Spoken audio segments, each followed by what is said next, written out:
Hello everyone, నిన్న Valentine's day కదా. And year pass అవుతున్న కొద్దీ నేను కూడా సెలబ్రేషన్స్ ఎందుకు రెస్పాన్సిబిలిటీస్ పెరిగాయని డౌన్ అయిపోయి లైట్ తీసుకుంటున్నాను ఈ మధ్య. కానీ ఈయన స్పెషల్ డేస్ని బాగా గుర్తు పెట్టుకుని అదేంటి ఈరోజు వ్యాలంటైన్స్ డే కదా, ఏంటి అంత సైలెంట్గా ఉన్నావు అని చెప్పి తనే ఓన్గా ఇలాగా టేబుల్ రిజర్వ్ చేసి బాబుకి నేషన్లో తీసుకొచ్చారనమాట. ఇలా రెడీ అవ్వు, అలా రెడీ అవ్వు అని అన్నీ తనే చెప్పారు. అసలు నిజంగా లిటరలీ చాలా బాగా అనిపించింది. ఎప్పుడు నేనే ఈ కెఫే బాగుంటుంది, ఆ రెస్టారెంట్ బాగుంటుంది, ఇక్కడికి వెళ్ళాలి అక్కడికి వెళ్ళాలని తెగ కంపైల్ చేసి నేనే తీసుకెళ్ళేదాన్ని.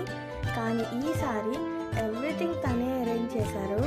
అండ్ ఈ మధ్య ఎక్కువగా లంచ్కి డిన్నర్కి బయటికి రావట్లేదు, టోటల్గా బయట మానేసామన్నమాట.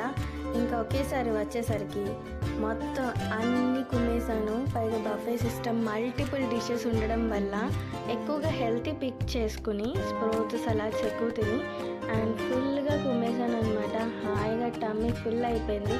ఇంతకన్నా ఏం కావాలి చెప్పండి. పెద్ద పెద్ద గిఫ్ట్స్ అవసరం లేదు. ఇలాంటి డిలీషియస్ ఫుడ్ పక్కన ఆయనతో అలా ముచ్చట్లు పెట్టుకుంటూ తింటే ఎంత బాగుంటుంది కదా.